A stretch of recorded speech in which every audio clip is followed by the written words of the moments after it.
হলো? এখনো তুমি ঘুমিয়ে আছো? তোমাকে আমি কত করে জাগালাম, তুমি তো আমার কোনো কথাই শুনছো না। এই রমেশ, তোমাকে ডাকছি, তুমি শুনতে পাচ্ছ না? ওঠো, ওঠো, তাড়াতাড়ি ওঠো। কি হয়েছে এত সকাল সকাল? তুমি এখানে এসে আমার ঘুম ভাঙাচ্ছ কেন? হ্যাঁ, তোমার কি আর কোনো কাজ নেই? হ্যাঁ, সকাল সকাল আমার উপরে এসে পড়ো। তোমাকে আমি কতবার জাগিয়েছি, এখন আর সকাল আছে নাকি? অনেক বেলা হয়ে গেছে, ওঠো তাড়াতাড়ি। আমি তোমাকে বলছি না আমি উঠবো না, আমি আরো কিছুটা ঘুমাবো। প্রতিদিন যদি পড়ে পড়ে এভাবে ঘুমাও, কাজে যাবে কখন? এভাবে করলে তোমাকে তো কাজ থেকে বাদ দিয়ে দেবে। আমাকে কাজ থেকে বাদ দিয়ে দিয়েছে, সেই জন্যই তো আমি যাচ্ছি না। সেই জন্য এখন আমি শান্তিতে ঘুমাতে পারবো। এসব তুমি কি কথা বলছো? তোমাকে কাজ থেকে বাদ দিয়ে দিয়েছে? তাহলে এই সংসারটা এখন চলবে কিভাবে? সংসার চলবে কিভাবে সেটা আমি কি জানি? তোদের সংসার তোরা বোঝ। এটা তুমি কি কথা বলছো? আমার ছোট ছোট দুটো ছেলে মেয়ে, ওরা এখনো পড়াশুনো করে, তার উপর এত বড় একটা সংসার। তোমার কাজ চলে গেছে, সেটা তো তুমি আমাকে বলনি। এই যে তুমি আমার সাথে চেঁচামেচি করবে, এর জন্যই বলিনি। বুঝতে পেরেছো এবার? তুমি আমার সাথে চলো, আমি বলে তোমার কাজ আবার দেখি ফিরিয়ে আনা যায় নাকি, না হলে তো আমরা বিপদে পড়ে যাব। ধুর, এই সকাল সকাল তোমার এই বাড়াবাড়ি আমার আর মোটেও পছন্দ হচ্ছে না। আমি আর এ বাড়িতে থাকবোই না। দূর দূর দূর, এক্ষুনি এ বাড়ি ছেড়ে চলে যাচ্ছি।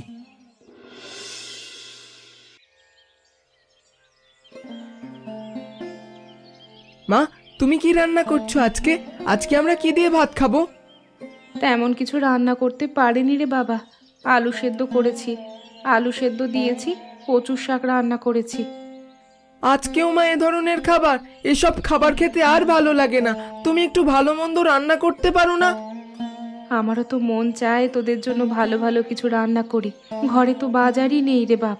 এখন একটু কষ্ট কর, পরে ভালো কিছু রান্না করে খাওয়াবো। সব সময় তুমি এটাই বলে এড়িয়ে যাও, পরে আর ভালো কিছু রান্না করে খাওয়াও না। মা, বাবা কোথায়? বাবাকে তো দেখছি না, রাতেও তো বাবা ঘরে ফিরেনি। তোর বাবা কোথায় গেছে সেটা আমি কিভাবে জানবো?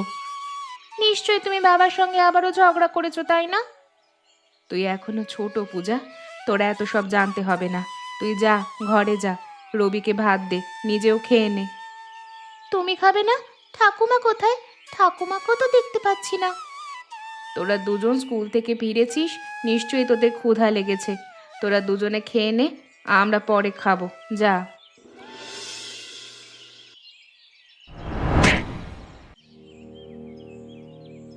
আপনি কি করছেন মা? আমাদের জিনিসপত্র এভাবে বাইরে ছুঁড়ে ফেলছেন কেন? আমার তো উচিত ছিল তোদেরকে এভাবে ছুঁড়ে ফেলা, কিন্তু সেটা তো আর পারছি না, সেজন্য তোদের জিনিসপত্র এভাবে ছুঁড়ে ফেলছি। আমরা কি করেছি? আপনি হঠাৎ করে আমাদের সাথে এমন খারাপ ব্যবহার করছেন কেন?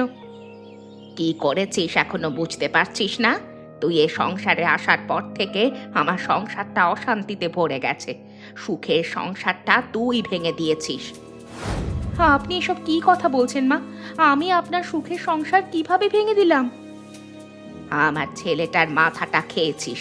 এখন তোর যন্ত্রণায় আমার ছেলে বাড়ি থেকে বের হয়ে গেছে, 3 দিন ধরে বাড়ি ফেরেনি। এখানে আমার কি দোষ আছে? আপনার ছেলেকে কাজের কথা বললেই সে কাজ করতে চায় না, উল্টে রেগে বাড়ি থেকে বের হয়ে গেল। আমি কি তাকে বেরিয়ে যেতে বলেছি নাকি? তুইও এ বাড়িতে থাকতে পারবি না। তুই চলে গেলে আমার ছেলে ঠিক ফিরে আসবে। দয়া করেন মা, আমার দুটো ছোট ছোট বাচ্চা, ওদেরকে নিয়ে আমি কোথায় যাব বলুন? কোথায় যাবি সেটা আমি কিভাবে বলবো? এ বাড়ি থেকে বের হয়ে যা, কোনোদিন আর এ বাড়িতে ফিরে আসবি না। তোদের জন্য এ বাড়ির পথ চিরদিনের জন্য বন্ধ হলো। মা, আমার প্রচন্ড ভয় করছে। কিছুক্ষণ পর অন্ধকার নেমে আসবে। আমাদের কি হবে? বাবা কি আসবে না? না, তোর বাবা আসবে না। তাহলে চলো মা, আমরা বাবার কাছে চলে যাই।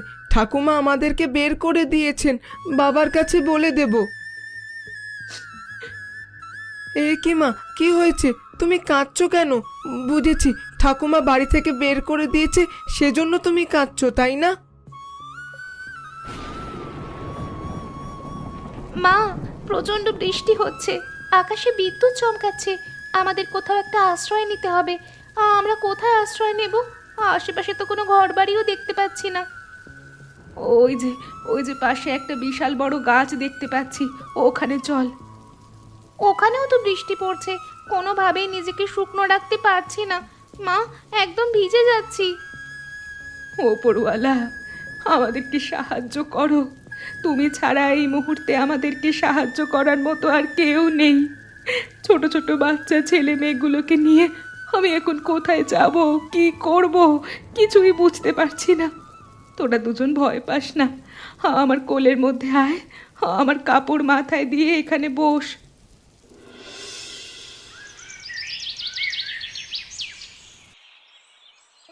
গাছের নিচে মনে হচ্ছে কেউ বসে আছে। দেখে তো মনে হচ্ছে 2-3টে মানুষ এখনো বসে বসে ঘুমাচ্ছে। তার মানে সারা রাত ধরে তারা কি এখানেই ছিল নাকি? সারা রাত তো প্রচণ্ড ঝড় বৃষ্টি হয়েছে, তারা এখানে কিভাবে থাকলো? মনের মধ্যে অনেক প্রশ্ন জাগছে। যাই তো, একটু সামনে গিয়ে ঘটনাটা দেখি।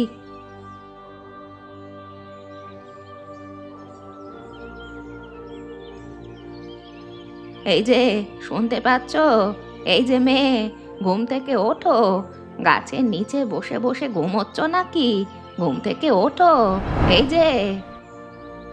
কে কে কি হয়েছে? কি হয়েছে? কে কে কে কি করেছে? কেউ কিছু করেনি। তোমাদেরকে তো ঠিক চিনতে পারলাম না। কোথা থেকে এসেছো? এখানে কি করছো? আমরা পাশের গ্রাম থেকে এসেছি। আপনি আমাদেরকে চিনবেন না। আমি তো তোমাদেরকে চিনতে পারছি না, কিন্তু গাছের নিচে কি করছো? সারা রাত কি তোমরা এখানেই ছিলে নাকি? সারা রাত যে অনেক ঝড় বৃষ্টি হলো। আমাদের যাওয়ার কোথাও জায়গা নেই, আমরা এখানেই সারা রাত ধরে ছিলাম। এইসব তুমি কি বলছো? এই ঝড় বৃষ্টির মধ্যে তোমরা এখানে ছিলে, এত ছোট ছোট দুটো বাচ্চাকে নিয়ে? হঠাৎ করে ঝড় শুরু হলো, আশেপাশে কোনো বাড়িঘর ছিল না যেখানে আশ্রয় নেব। সারা রাত ধরেই তো বৃষ্টি হলো, তাই এখানে আশ্রয় নিয়েছিলাম। কিন্তু কোথায় যাবে তোমরা? কেন এখানে এসেছো? আমার শাশুড়ি আমাকে বের করে দিয়েছে বাড়ি থেকে। যাওয়ার কোথাও জায়গা নেই। আমার মা বাবা অনেক আগেই মারা গেছেন। এত ছোট ছোট দুটো বাচ্চা নিয়ে তোমাকে বের করে দিল? শোনো মেয়ে, আমি একা থাকি, চারকুলে আমার কেউ নেই। তুমি চাইলে আমার বাড়িতে আশ্রয় নিতে পারো, আমি তোমাকে আশ্রয় দিতে পারি। চলো আমার সাথে। কি হলো?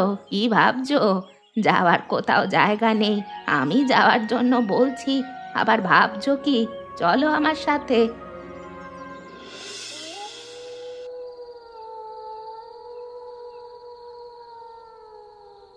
কি হয়েছে? ওদের দুজনে একসাথে অসুস্থ হয়ে পড়েছে নাকি? হ্যাঁ, দুজনে অসুস্থ হয়ে পড়েছে। গায়ে প্রচণ্ড জ্বর উঠেছে, জ্বরে গা একদম পুড়ে যাচ্ছে। সেটা তো হওয়ারই কথা ছিল, যেভাবে সারা রাত ধরে বাচ্চা দুটো ভিজেছে। কি করব, কিছুই তো করার ছিল না। কি আর করবে? টাকা পয়সা আছে কিছু? ওদের জন্য তো ওষুধ বড়ি আনতে হবে। আমি একদম খালি হাতে বাড়ি থেকে বের হয়ে এসেছি, আমার কাছে কোনো টাকা পয়সা নেই। কিভাবে ওদেরকে চিকিৎসা করাবো? আমি তোমাদের আশ্রয় দিয়েছি, তাই বলে তোমাদের সেবা যত্ন করা, খাওয়ানো, এসবের দায়িত্ব কিন্তু আমার নয়। না না, আপনি এসব কি বলছেন? আপনি আমাদের আশ্রয় দিয়েছেন, সেটাই তো অনেক। আপনি আশ্রয় না দিলে হয়তোবা এখনো আমাদের রাস্তার মধ্যেই থাকতে হতো। আমাদের খাওয়া দাওয়ার দায়িত্ব কিংবা চিকিৎসার দায়িত্ব আপনাকে নিতে হবে না। কথা তো ভালোই বলছো, তা এখন ওদের এ অবস্থা, কি করবে ভাবলে? কি আর করার, সারা রাত জলপট্টি দেব, এছাড়া তো আর কিছুই করার নেই। আমার ঘরে আসো, সেখানে কিছু জ্বরের বড়ি রয়েছে, আপাতত সেগুলো ওদেরকে খাইয়ে দাও। সকালের মধ্যে আশা করি জ্বর কিছুটা কমবে। না না, আপনি এমনিতেই আমাদের জন্য অনেক কিছু করেছেন। আপনি অসুস্থ হলে তখন আপনার দরকার পড়বে।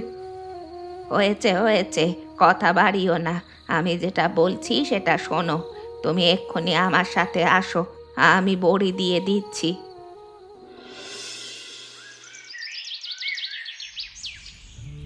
নাতি নাতনি দুটোর কি অবস্থা এখন? জ্বর কিছুটা কমেছে নাকি বড়িতে? আগের চেয়ে অনেকটাই ভালো, জ্বর অনেকটাই কমেছে। সকালে বড়ি খাইয়েছিলে তো? সকালে বড়ি খাইয়েছি। নিশ্চয়ই ওদের ক্ষুধা লেগেছে, ওদেরকে তো কিছু খেতে দিয়েছো নাকি? খাবার কোত্থেকে পাবো, কিছুই তো খেতে দিতে পারিনি। তোমাকে কি এত কিছু বলে দিতে হবে নাকি? আমার ওখানে বিস্কুট ছিল, মুড়ি ছিল, ওগুলো খেতে দিতে। এমনিই আপনাকে জ্বালিয়ে মারছি, তার উপরে এত সব কষ্ট আপনাকে দিতে চাই না। তুমি কি নাতি দুটোকে না খাইয়ে মারতে চাও নাকি? তোমার মতো মেয়ে তো আমি খুব কমই দেখেছি। কি ভাবছো, কথা শুনিয়েছি আবার এত সাহায্য করছি?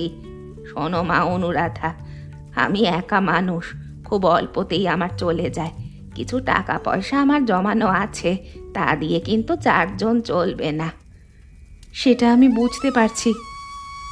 আগে আমি একটা দোকান চালাতাম, কিন্তু বয়স বাড়ার সাথে সাথে সেটা আর পারছি না। দোকানটা পড়ে আছে, তুমি চাইলে নতুন করে আমার দোকানটা চালাতে পারো। কিন্তু আমি তো রান্না বান্না তেমন জানি না, আপনার কিসের দোকান ছিল? তোমাকে কিচ্ছু করতে হবে না, আমি সব কিছু শিখিয়ে দেব। তার উপরে বাড়িতে বসে সব কিছু তোমাকে বানিয়ে দেব। তুমি শুধু গরম করবে, বিক্রি করবে, এতে তোমারই লাভ। আচ্ছা ঠিক আছে, আপনি আমাকে শিখিয়ে দিন, আমি অবশ্যই করব। তোমার কথা শুনে অনেক ভালো লাগলো।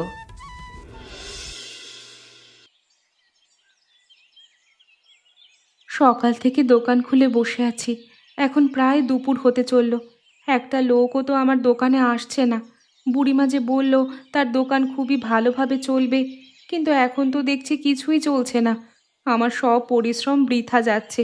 কি করব কিছুই তো বুঝতে পারছি না। দোকান বন্ধ করে বাড়িতে চলে যাব? না না, এখানে আরও কিছুক্ষণ থেকে দেখি।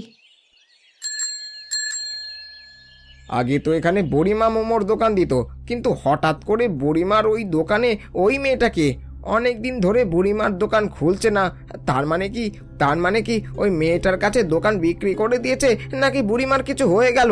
যাই তো গিয়ে একটু জিজ্ঞেস করি। আসুন আসুন, মোমোজ খেয়ে যান। আসুন আসুন, গরম গরম মোমোজ।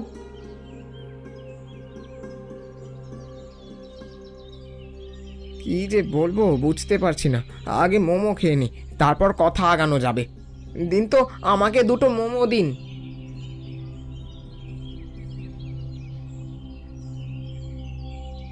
এ তো দেখছি বুড়িমার হাতের মোমোর চেয়েও মস্ত স্বাদ। না না, আর তো চুপ করে থাকা যাচ্ছে না, জিজ্ঞেস করতেই হয়।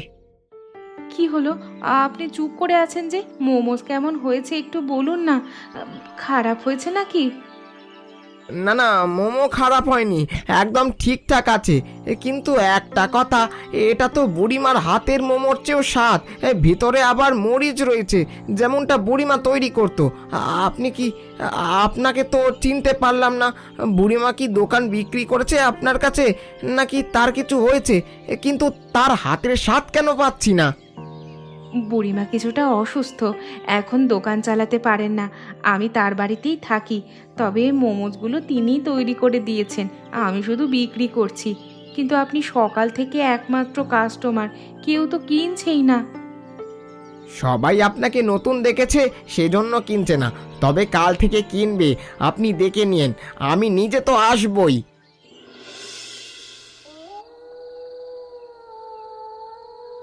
এ কি অনুরাধা, এতগুলো মোমোজ তুমি ফিরিয়ে নিয়ে আসলে যে? তার মানে কোনো কিছু বিক্রি হয়নি?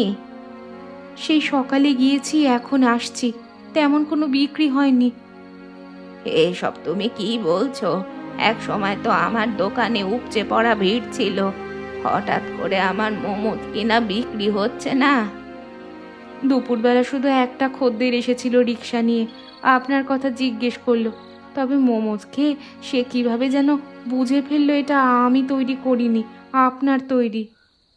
ও আচ্ছা, কানাইয়ের কথা বলছো নিশ্চয়। তাহলে কানাই এসেছিল, তাই না? সেটা তো আমি বলতে পারছি না, আমি তো আগে কখনো দেখিনি, তবে আপনার খোঁজ খবর নিচ্ছিল। আর কিছু বলেছে নাকি কানাই? বলল আপনার এই মরিচের মোমোজ নাকি এই গ্রামে খুবই বিখ্যাত। আমার মোমোজ বিক্রি হচ্ছিল না, সেটা দেখে সে বলল আপনি নেই, সেজন্য দোকানে কেউ আসছে না, আপনি থাকলে দোকানের লোকজনে ভরে যেত। তবে তিনি আরও বললেন কাল থেকে দোকানে লোক আসবে।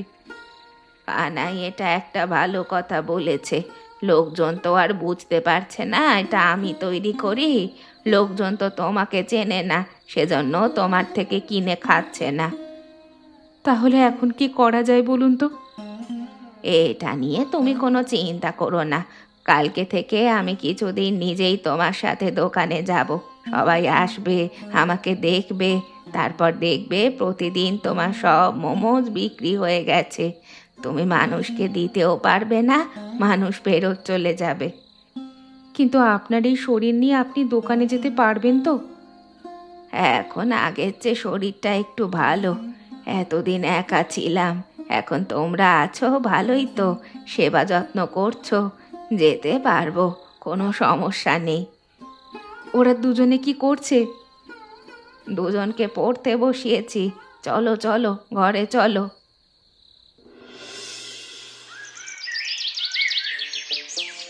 কি গো বুড়িমা, অনেকদিন পর তোমাকে দেখলাম। তোমার শরীরটা নাকি তেমন একটা ভালো নেই? আমি একা মানুষ, বেঁচে আছি নাকি মরে যাচ্ছি সেটার খবর আর কে নেয়?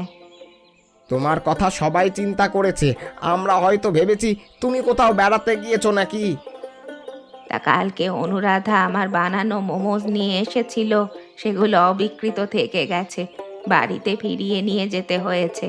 আমার এমনও দিন দেখতে হলো, তোরা থাকতে আমার মোমোজ বাড়িতে ফেরত যাচ্ছে। তা আজকে তো জানতে না আমি এখানে আসবো, এত লোক কোত্থেকে আসলো? তুমি চেয়ে দেখো, সবাই তোমার পুরাতন কাস্টমার। শুধু সবাইকে আমি রিক্সা চালাতে চালাতে একটু বলেছি, তুমি আবার দোকান খুলেছো। তোমার হাতের তৈরি মরিচের মোমো খেতে সবাই পাগল হয়ে ছুটে এসেছে। শোন, তোদের সবাইকে একটা কথা বলি, আমার শরীরটা মাঝে মধ্যে খারাপ যায়। অনুরাধা আমার হাতের তৈরি মোমোজ এখানে বিক্রি করবে, কোনোদিন যেন বাড়িতে ফেরত না নিতে হয়। কি যে বলো না বুড়িমা, আজকে যত লোক এসেছে সবাইকে তো তুমি মোমো দিতেই পারবে না। কালকে বাড়িতে বসে আরো বেশি বানিয়ে তারপর নিয়ে এসো। দাও দাও, আর অপেক্ষা করতে পারছি না। তাড়াতাড়ি আমাদের সবাইকে গরম গরম তোমার হাতের মরিচের মোমো দাও। অনুরাধা, দাও, সবাইকে মোমো দাও। তুই শেষ পর্যন্ত আমার স্বামীর জমিটুকু বিক্রি করে দিলি? তোর এত অবনতি হয়েছে? আমি তোকে মানুষের বাসায় কাজ করে খাওয়াচ্ছি, আর কিছুদিন ধরে আমি অসুস্থ অবস্থায় বিছানায় পড়েছিলাম। তুই আমাকে খাওয়াবি তো দূরের কথা, উল্টে তুই আমার সমস্ত সম্পত্তি বিক্রি করে দিলি। এখন আমি এই সম্পত্তি বিক্রি করিনি, আরও আগেই বিক্রি করে দিয়েছি। টাকা এনে সব কিছু উড়িয়ে ফেলেছি। বাধ্য হয়ে জমি দেওয়া ছাড়া আর কোনো উপায় ছিল না। ওরা তাহলে আমাকে মেরেই ফেলতো। তোর জন্য আমি এত কিছু করলাম, তোর বউ বাচ্চা সহ বাড়ি থেকে বের করে দিলাম, নিজে রোজগার করে তোকে খাওয়াতে লাগলাম, আর এখন কিনা তুই এমন কাজ করলি? আমার বাড়ি থেকে আমারই বের হয়ে যেতে হবে এখন? আমার শেষ আশ্রয় কোথায় হবে? শোনো মা, শুনেছি অনুরাধা পাশের গ্রামে এক বুড়ির বাড়িতে আশ্রয় নিয়েছে। সেখানে সেই বুড়ির দোকান চালাচ্ছে, ভালো পয়সা রোজগার করেছে, ছেলে মেয়ে নিয়ে সুখে শান্তিতে আছে। বুড়ির বাড়িতে বড় বাড়ি করেছে। আমরা সেখানে যাব, নিশ্চয়ই আমাদের ফেলে দিতে পারবে না। এসব তুই কি বলছিস? যাদেরকে আমি বাড়ি থেকে বের করে দিয়েছি তাদের পায়ে গিয়ে আশ্রয় খুঁজবো? আরে মা, তুমি এত চিন্তা করছো কেন? ওখানে গিয়ে সুই হয়ে ঢুকবো, ফাল হয়ে বেরোবো। ওই বাড়ি থেকে ওদেরকে বের করে দিয়ে সমস্ত টাকা পয়সা আমরাই হাতিয়ে নেব। তোর কাছে ভালো কোনো বুদ্ধি আছে? পারবি তো? আরে মা, তুমি চিন্তা করো না, এমনভাবে ওদের হাতে পায়ে ধরবো, না রেখে আর কোনো উপায় থাকবে না। মেয়ে মানুষ, মন গলে যাবে। তার উপর আমার দুটো বাচ্চা আছে না, বাবাকে ছাড়া কিভাবে থাকবে? হ্যাঁ, আচ্ছা তাহলে চল চল। আপনারা কে? আপনাদের তো ঠিক চিনতে পারলাম না। আপনি আমাকে চিনবেন কি করে? আমি ওদের বাবা। এবার বুঝতে পারছেন তো আমি কে? তুমি আমাদের বাবা নও, তুমি আর ঠাকুমা মিলে আমাদেরকে বাড়ি থেকে বের করে দিয়েছো। এসব কথা কি বলেছে বাবা? নিশ্চয়ই তোর মা শিখিয়েছে, তাই না? তখন ছোট ছিলাম, তখন বুঝতে পারিনি, এখন সবটাই বুঝতে পারছি। এ কি, আপনারা এখানে? আপনারা এখানে কেন এসেছেন? এক্ষুনি আমাদের বাড়ি থেকে বের হয়ে যান। এইসব কেমন ব্যবহার করছো? আমি তোমার স্বামী, আমাদেরকে বের হয়ে যেতে বলছো? রমেশ, এভাবে কথা বলছিস কেন বৌমার সাথে? বৌমা, আমাদের ভুল হয়ে গেছে, তুমি আমাদেরকে ক্ষমা করে দাও। আমাদের সাথে এমনটা করো না। আমাদের বাড়িঘর কিচ্ছু নেই, সব কিছু চলে গেছে। আমাদের আশ্রয় দাও। ও আচ্ছা, এতক্ষণে বুঝতে পেরেছি কেন এখানে এসেছো। তবে আমি বলে দিচ্ছি, এখানে তোমাদের আশ্রয় হবে না। বুড়িমা, এখনই গিয়ে গ্রামের লোকদের ডেকে নিয়ে আসো, এদেরকে শায়েস্তা করতে হবে। যাচ্ছি, এখনই সবাইকে ডাকছি। না না, কাউকে ডাকতে হবে না, আমরা এখনই চলে যাচ্ছি। চল চল রমেশ, রাস্তায় থাকাই ভালো গ্রামবাসীদের হাত দিয়ে মার খাওয়ার চাইতে। আমরাও রাস্তায় থেকেছিলাম, এখন নিজেরা থেকে মজাটা বুঝবেন। যান। বলো তো বন্ধুরা, অনুরাধা দোকান খোলার পর কে প্রথম রিক্সা নিয়ে এসেছিল? এমন মজার মজার গল্প দেখতে চাইলে আমাদের চ্যানেলকে সাবস্ক্রাইব করতে ভুলবেন না।